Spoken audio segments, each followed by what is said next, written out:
नारद जी का मन में जिज्ञासा हुआ कि पूजा और भक्त और भक्ति का फल क्या है। भक्त और भक्ति का फल स्वरूप क्या है, नारद जी का मन में उठा। तो नारद जी बोले कि हम किसे बोले भक्त और भक्ति का फल क्या है।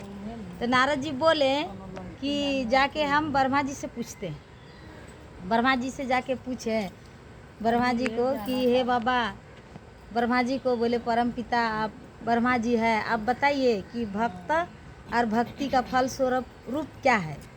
तब ब्रह्मा जी बोले कि ये तो हम नहीं बोल सकते, मेरे पास इसका उत्तर नहीं है, आप चल जाइए महादेव के पास, वही बता सकते हैं।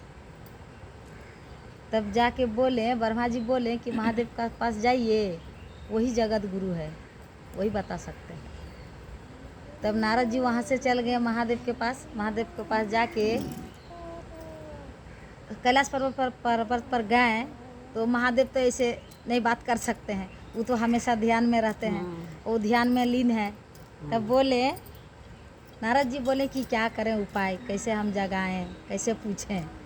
तो नारद जी अपना बेना बजाने लगे और नमः शिवाय का जप करने लगे। तब शिव जी, वो तो जानते हैं सब भगवान है। तब शिव जी मुस्कुराते हुए अपना आँख खोले और बोले नारद जी से कि हे नारद जी, आपको क्या जानना है। तब बोले कि हे भगवान भोलेनाथ, आप तो सब जानते हैं, देवों के देव महादेव है। मेरा मन में जो जिज्ञासा उठा है तो वो तो आप जानते ही हैं, हम क्या बोलना चाहते हैं, तो आप हमको बता दीजिए कृपा करके कि भक्त और भक्ति का फल स्वरूप क्या है। तो शिव जी बोले नारद जी से कि भक्त होता है वही जो तन मन हृदय से भगवान पर अपने आप को समर्पण कर देता है, अपने आप को समर्पण कर देता है। हाँ, वही होता है भक्ति।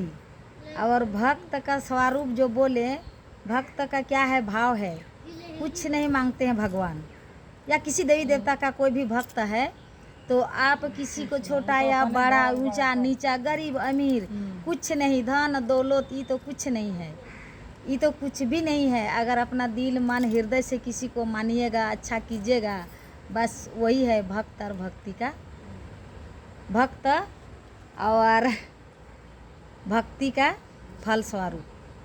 नारद जी बोले।